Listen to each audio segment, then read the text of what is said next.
किसी भी सोमवार की अष्टमी के दिन शिवलिंग पर अगर लगा दिया जाए, जिंदगी में दुख तुम्हारे आसपास भी नहीं भटक सकता, सुख की अनुभूति होगी। शिव महापुराण की कथा कहती है, बड़े ध्यान से सुनना। कभी जिंदगी में अगर मौका मिल जाए, कभी जीवन में तुम्हारे घर में गौ माता हो या कोई गौशाला हो और तुम्हें मालूम है कि ये गाय का ही दूध है, ये गौ माता का ही दूध है, तो कभी जीवन में अगर मौका मिल जाए और अगर तुम्हें कोई कह दे कि तेरी किस्मत में सुख नहीं है, तेरी किस्मत में धक्के खाना लिखा है, तेरी किस्मत में दुख लिखा है, तेरी किस्मत में हमेशा धक्के खाना लिखा है, कोई कह दे तुमको, तो उसकी सुन लेना। और आखिरी में केवल बेलपत्री का ये बीच वाले भाग पर गौ माता, अगर देसी गाय अगर कहीं हो, उसका अगर दूध सुबह का समय का मिल जाए, शाम का दूध नहीं, सुबह का यदि दूध मिल जाए, इस बेलपत्री के मध्य भाग में, आप लोग आस्था चैनल पर आप इस पत्ती, बीच की पत्ती के मध्य भाग में थोड़ा सा दूध लगाकर, नीचे के भाग में भी थोड़ा सा दूध लगाकर, दोनों पत्तियों में गाय का घी लगाकर भगवान शंकर के शिवलिंग पर कभी मौका मिल जाए जिंदगी में एक बार, किसी भी सोमवार की अष्टमी के दिन शिवलिंग पर अगर लगा दिया जाए, जिंदगी में दुख तुम्हारे आसपास भी नहीं भटक सकता, सुख की अनुभूति होगी। दुख में भी सुख आएगा, किस्मत में दुख लिखा है वो तो आएगा, पर दुख में भी सुख की अनुभूति होगी। आएगा दुख, पर दुख भान नहीं होने देगा। पांवों में अगर ठोकर लगी है तो थोड़ी तो चोट लगेगी, पर जूता पहने हो तो ज्यादा लगेगी क्या? जम के तो बोलो रे, नहीं लगे, क्योंकि जूता पहन रखा है, तुमने पहले से सेफ्टी कर रखी है, तो चोट नहीं लगेगी। ठोकर लगी, कष्ट हुआ, पांव में थोड़ा कष्ट हुआ, पर इतना नहीं हुआ। अगर नंगे पैर होता, चोट लगती तो ज्यादा लगती। अष्टमी बहुत सुंदर दिवस है, बहुत बहुत बधाइयां महाराज। सोमवार की अष्टमी का मतलब आपको इंदौर की कथा में बताया था, जिस दिन शंकर और पार्वती के मिलन का दिवस हो, और केवल एक माता पार्वती के अकेले मिलन का नहीं, 64 योगनियां तक भगवान शंकर से मिलने के लिए आती है। जिस लड़के की शादी नहीं हो रही हो, सोमवार की अष्टमी पड़ने पर एक लाल फूल चंदन में लगाकर, जहां पर अशोक सुंदरी का स्थान है, उस अशोक सुंदरी वाले स्थान पर ले जाकर, अगर सोमवार की अष्टमी पड़ने पर लड़का या लड़की जिसका विवाह नहीं होता वो चढ़ा देता है, मात्र 3 महीने में उसका विवाह पक्का हो जाता है। मात्र 3 महीने। अशोक सुंदरी का स्थान शिव। बहुत तकलीफ है और नहीं हो रहा काम, बहुत दिनों से लगे हो, नहीं हो रहा, हरा मूंग ले जाओ। मूंग के दाने तो रहते हैं घर में, केवल 31 मूंग के दाने लेकर जाइए, 31 चावल के दाने लेकर जाइए, और 31 ही बेलपत्र लेकर जाइए। जिस दिन सोमवार की अष्टमी हो, कौन से दिन?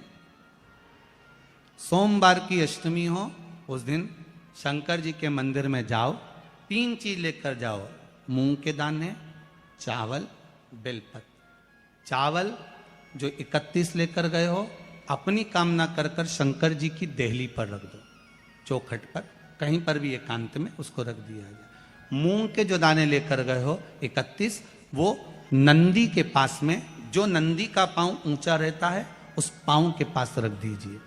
और जो 31 बेलपत्र लेकर गए हो, वो 31 बेलपत्र अशोक सुंदरी वाली जो जगह है, आपको पहले बताया है कथा में, अशोक सुंदरी जी का स्थान, ये शिवलिंग, ये जलाधारी जहां से पानी बहता है, उसके बीच में एक मोटी सी लाइन होती है, जो शंकर भगवान की छोटी लड़की अशोक सुंदरी का स्थान है। शिव जी के 13 बच्चे हैं, 13 बच्चे में सबसे छोटी लड़की अशोक सुंदरी यहीं पर विराजमान होती है, जहां से पानी नीचे गिरता है। प्रत्येक शिवलिंग के सामने एक मोटी सी लाइन होगी, उस मोटी सी जो लाइन है अशोक सुंदरी, वहां पर जो 31 बेलपत्र लेकर गए हो, अपनी कामना कर कर पीला चंदन, लाल चंदन लगाकर उस पर समर्पित करते जाओ। उसकी डंडी जहां से पानी बहता है उस ओर होना चाहिए। आप निवेदन कर कर देखो, एक सोमवार की अष्टमी पर कर कर देखना, दूसरी सोमवार की अष्टमी आएगी, अपने आप आपका काम हो गया होगा। बाबा से निवेदन तो करो, क्यों भटक रहे? एक मात्र शिव मंदिर में झाड़ू लगा रही हैं अहिल्याबाई। साधारण सा भाव है, केवल एक झाड़ू।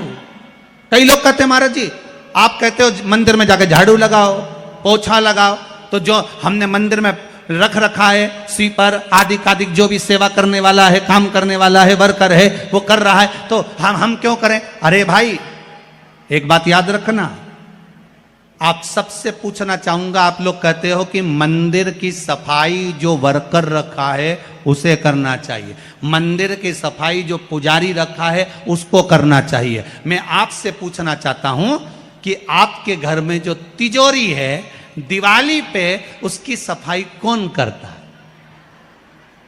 नौकर करता है? अरे बोलते तो जाओ। नौकर करेगा? नहीं। वर्कर करेगा? नहीं। स्वीपर करेगा? नहीं। तिजोरी की सफाई कोई दूसरा नहीं करता, तिजोरी की सफाई हमें करना होती है। उसी तरह मंदिर की सफाई ना पुजारी करे ना कोई वर्कर करे, जो दर्शन करने जाए वो करे, क्योंकि ये तिजोरी है हमारी, ये तिजोरी है हमारी, यहां से हमें मिलता है, ये मेरा देव अतिदेव महादेव देता है। और धतूरे का फूल,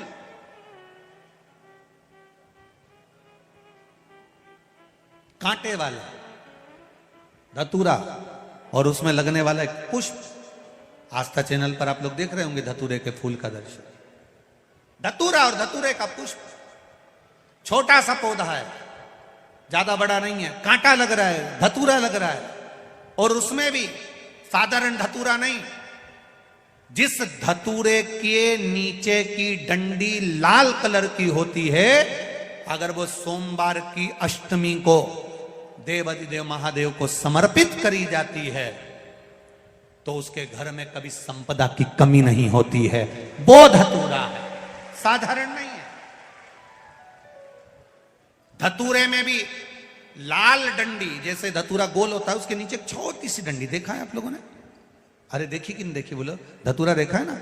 धतूरे के अंदर एक नीचे छोटी सी डंडी होती है, जब तोड़ोगे तो वो डंडी का कलर अगर लाल है, वो डंडी का कलर अगर लाल है, और कभी हम तो कहेंगे जैसे बड़ी बीमारी जिसको हो जाती है, लीवर, किडनी, कैंसर आदि आदि बड़ी बीमारियों से जो जूझ रहा होता है, प्रयास करो, प्रयास महामृत्युंजय का जाप कर कर, महामृत्युंजय का स्मरण कर कर, एक लाल डंडी का धतूरा प्रयास करना, एक धतूरा मिल जाए या 5 धतूरे मिल जाए किसी भी एकांतेश्वर महादेव पर, जो शिव मंदिर एकांत में हो, जहां कोई जाता आता नहीं हो। वैसे तो अब बहुत मुश्किल है कि ऐसा मंदिर मिल जाए जहां कोई जाता आता नहीं हो, पहले की बात दूसरी है, अब बात दूसरी है।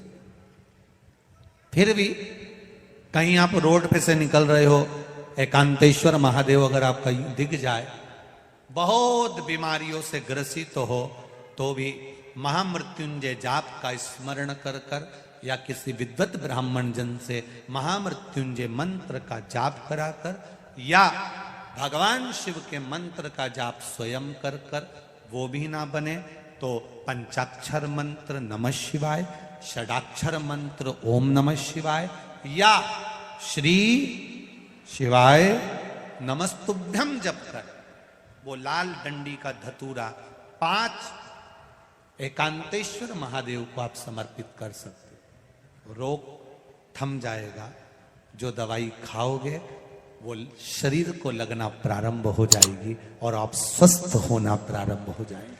अगर बड़ा रोग, देवी शंकर के मंदिर में जाओ, शिव जी का पूजन कर जब वापिस आओ तो शंकर भगवान के मंदिर में जो बाहर नंदी बैठता है उसके कानों में ओम नमः शिवाय बोलकर अपने मन की कामना उसके कानों में बोलकर आप आ जाइए, आपकी कामना 3 महीने में पूरी हो जाती है। नंदी के ईश्वर भगवान का स्मरण करिए। अगर 7 बेलपत्र आप शंकर को समर्पित करते हो तो 1 बेलपत्र नंदी भगवान पर भी जबरदस्त अवश्य समर्पित करें। नंदीश्वर भगवान शिव को समर्पण, 1 बेलपत्र नंदीकेश्वर की ओर चढ़े। और बहुत ध्यान दीजिए महाराज, अगर कोई काम अटक रहा है, नहीं हो रहा, बहुत प्रयास करा, तो भगवान शंकर के मंदिर में 5 बेलपत्र चढ़ाइए और शंकर भगवान की जो छोटी लड़की है अशोक सुंदरी, आपको बताया था ना अशोक सुंदरी का स्थान, भगवान शंकर की 6 लड़कियां हैं, उसमें से सबसे छोटी लड़की अशोक सुंदरी की जगह पर एक बेलपत्र चढ़ाइए, फिर एक बेलपत्र नंदीकेश्वर पर चढ़ाइए, और नंदीकेश्वर पर चढ़ाने के बाद भगवान शंकर के मंदिर के बाहर चौखट पर दिया लगा दीजिए साइड में, और फिर अपने घर पर आ जाइए, आपका कार्य सफल होना प्रारंभ हो जाएगा। नंदीकेश्वर, भगवान नंदीकेश्वर का स्मरण कर लेने पर जीव आनंद सुख की अनुभूति करता है, आनंद सुख को पाता। भगवान नंदीकेश्वर का पूरी दुनिया में केवल एक केदारनाथ ही एक ऐसा है जहां पर ओम कुंड विराजमान है। कौन सा कुंड है वहां पर? ओम कुंड। जो बच्चा हकलाता है, तोतला बोलता है या गूंगा होता है, जिसकी वाणी नहीं होती, वो अगर ओम कुंड पर जाकर ओम बोलने का प्रयास करता है तो जितनी देर तक उसके मुंह से घुन्न की आवाज निकलती है उतनी देर तक ओम कुंड में से पानी का बुलबुला निकलता रहता है। और 7 या 8 बार बोलने से व्यक्ति हकलाना छोड़ देता है, तोतला बोलना छोड़ देता है, और उसकी वाणी आ जाती है। वो ओम कुंड केदारनाथ जी में बसता है। कहां बसता है? केदारेश्वर। सोमवार के अष्टमी के दिन जिसके शरीर में सफेद चमड़ी पड़ने लगती है, चर्म रोग हो जाता है, या चेहरे पर आंख के पास में पूरा कालापन आ जाता है, उसको हमेशा याद रखना है, लाल चंदन का लेपन पीपल के पत्ते पर करिए। काय पर करना है? पीपल के पत्ते पर लाल चंदन का लेपन करिए। लेपन कर कर सोमवार की अष्टमी के दिन उसको लेपन कर कर वापिस निकाल कर शंकर भगवान पर उसका धीरे धीरे त्रिपुंड बनाकर लेपन करना प्रारंभ करिए। जब आप त्रिपुंड बनाकर लेपन करना प्रारंभ करें, उसके बाद उस चंदन को जो सोमवार की अष्टमी है तब निकाल कर लिया है, और निकाल कर लाकर उसको डब्बी में रख लें। उस चंदन का प्रयोग चर्म रोग के स्थान पर थोड़ी थोड़ी मात्रा में करना प्रारंभ करें, पानी के साथ मिलाकर। परंतु उस चंदन को केवल 6 से 7 दिन में प्रयोग करिएगा, ज्यादा नहीं। धीरे धीरे चमड़ी, परंतु उसको सोमवार की अष्टमी के दिन सिद्ध कर कर बनाना है। उसको सोमवार की अष्टमी के दिन चढ़ाना है श्री शिवाय नमस्तुभ्यम, या ओम नमः शिवाय, या पंचाक्षर मंत्र, या महामृत्युंजय मंत्र, जो आपको आता हो, शिव जी का जो नाम आपको याद हो उसको बोलकर चढ़ा दो। उसको लिया, फिर उसको अपने शरीर पर लगाना प्रारंभ करो। उसका फल आपको 15 दिन के अंदर धीरे धीरे धीरे धीरे प्राप्त होना प्रारंभ हो। लाल चंदन का प्रयोग शिव जी के लिए अवश्य। सोमवार के अष्टमी के दिन अशोक सुंदरी वाली जगह, सबको मालूम है ना अशोक सुंदरी की जगह? अशोक सुंदरी वाली जगह पर 7 हल्दी की बिंदी रख दी जाए। लड़का लड़की जिसका विवाह नहीं हुआ उसका हाथ रख दिया जाए, और वही हाथ के छापे पीपल के वृक्ष पर 5 लगा दिए जाएं। महाराज 3 महीने में उसका विवाह पक्का हो जाता है। सोमवार की अष्टमी का इतना भाव है महाराज, सहज नहीं है सोमवार की अष्टमी। शिव और आद्य शक्ति का मिलन है सोमवार की अष्टमी।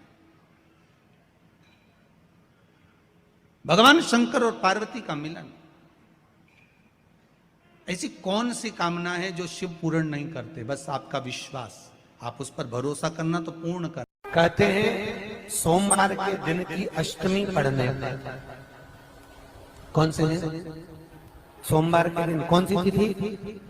जम के बोलो, अष्टमी। सोमवार के दिन अष्टमी तिथि पढ़े, और उस दिन अगर 5 बेलपत्र भगवान शिव को समर्पित कर दी जाए तो व्यक्ति जो सोचकर, जिस कामना से, जिस मनवांछित फल के लिए बेलपत्र चढ़ाता है, उसकी वो कामना मात्र 3 महीने में पूरी हो जाती है। मात्र 3 महीने। एक बात बहुत सुंदर है, ध्यान रखिएगा थोड़ा सा। कभी अगर मौका लगे, सोमवार की अष्टमी पड़ जाए, क्या पड़ जाए सोमवार की? जम के बोलो जरा, अष्टमी। या तो सोमवार की अष्टमी पड़ जाए, या हर महीने शिवरात्रि आती है, हर महीने आती है, या तो सोमवार की अष्टमी पड़ जाए या फिर सोमवार की शिवरात्रि पड़ जाए, हर महीने आती है।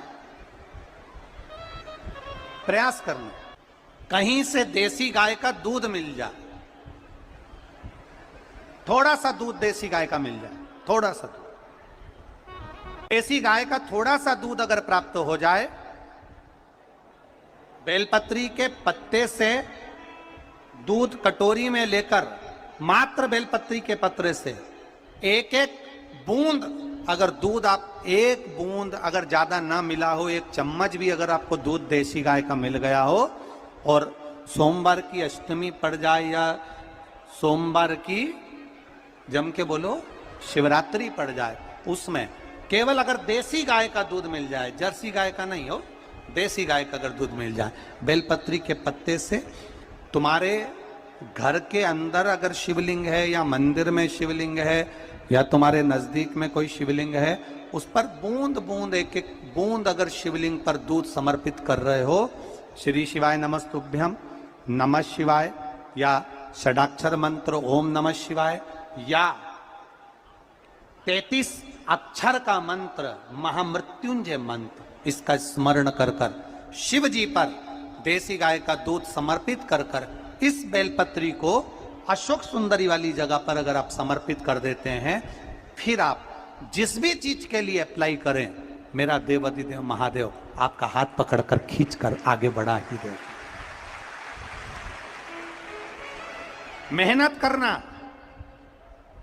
कर्म पूरा करना, पढ़ाई अच्छी करना और पढ़ाई के साथ में विद्या अध्ययन करने के साथ में अच्छी मेहनत के साथ में देसी गाय का दूध भगवान शंकर को समर्पित करना, भगवान शंकर को समर्पित करना, देसी गाय का दूध धीरे धीरे धीरे धीरे समर्पित करना, भावों के साथ आप समर्पित करें। देसी गाय का दूध एक एक बूंद समर्पित करें, धीरे धीरे समर्पित करें। और देसी गाय का दूध जब धीरे धीरे समर्पित करें, बड़े रास्ती से आनंद से धीरे धीरे जब आप समर्पित करेंगे, बेलपत्री वही दूध में सनी हुई बेलपत्र अशोक सुंदरी वाली जगह पर, उस समय पर डंडी का भाग शिवलिंग की ओर नहीं होना चाहिए, उस समय पर डंडी का भाग जहां से पानी बहकर जाता है अशोक सुंदरी की ओर से, वहां पर होना चाहिए। कार्य में सफलता मिलती ही है। शिव तत्व को धारण कर पीला चंदन लगा लेना। कितना लगाना है? बीच वाला जो पत्ता है उस पर पीला चंदन। जब आपको लगे कि मेरा जीवन बहुत कष्टमय है, अब ये रोग, अब ये कष्ट दूर ही नहीं हो रहा, अब ये आए दिन तकलीफ पर तकलीफ बढ़ती जा रही है, आए दिन रोग बीमारी, पैसा घर में बच नहीं रहा, बहुत कष्टमय जीवन है, इसमें लगाओ पीला चंदन बेलपत्री की बीज पत्ती पर। महाराज, और बीज पत्ती पर जब चंदन लग जाए, लगने के बाद में ये दोनों पत्ती पर लाल चंदन लगा लीजिए। इन दोनों पत्ती के बीच में जो डंडी का भाग होता है, आपको कहा था, आपको स्मरण में होगा शायद, हमने जब बेलपत्री की महत्वता बताई थी तो उस बेलपत्री की महत्वता में कहा था ब्रह्मा विष्णु महेश ये तीन हैं, बोला था।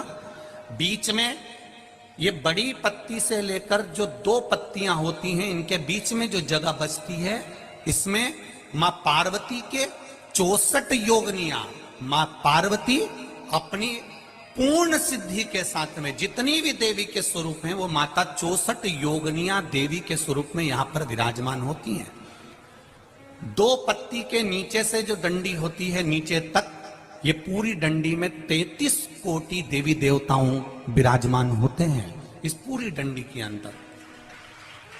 तो ये बीच वाली पत्ती है, ये जो बीच वाली पत्ती का जो भाग होता है, इस पत्ती के भाग में शहद का प्रयोग कर कर, यहां पीला चंदन, लाल चंदन, लाल चंदन, शहद का प्रयोग कर कर, इसी तरह से पकड़कर ये बेलपत्री की जो डंडी है वो अशोक सुंदरी पर जब आप समर्पित करें, तो जहां से जल बहता है उस ओर पर इस पत्ती को चढ़ाकर केवल आपके हृदय की बात कहकर देवाधिदेव महादेव से कोई भी शिव जी का मंत्र, पंचाक्षर नमः शिवाय, षडाक्षर ओम नमः शिवाय, श्री शिवाय नमस्तुभ्यम या महामृत्युंजय मंत्र, जो शिव का मंत्र हो आपके पास में, उसको बोलते हुए देवाधिदेव महादेव को धीरे धीरे जल की धार चढ़ाना प्रारंभ करो।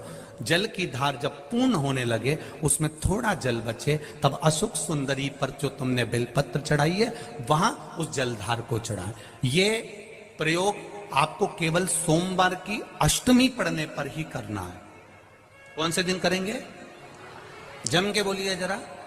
सोमवार की अष्टमी पढ़ने पर यह प्रयोग करें और जल चढ़ाकर बाबा से विनती कर कर उसी बेलपत्र को वापस उठाकर कहीं जलाशय में या किसी पेड़ के नीचे विसर्जन कर दें और 1 लोटा जल वहां भी चढ़ा दें। बस निवेदन कर कर आ जाइए, मेरा बाबा 3 माह के अंदर हाथ जरूर पकड़ेगा और आपको दलदल से बाहर निकाल देगा। बात और आपसे कहेंगे, उतारिएगा।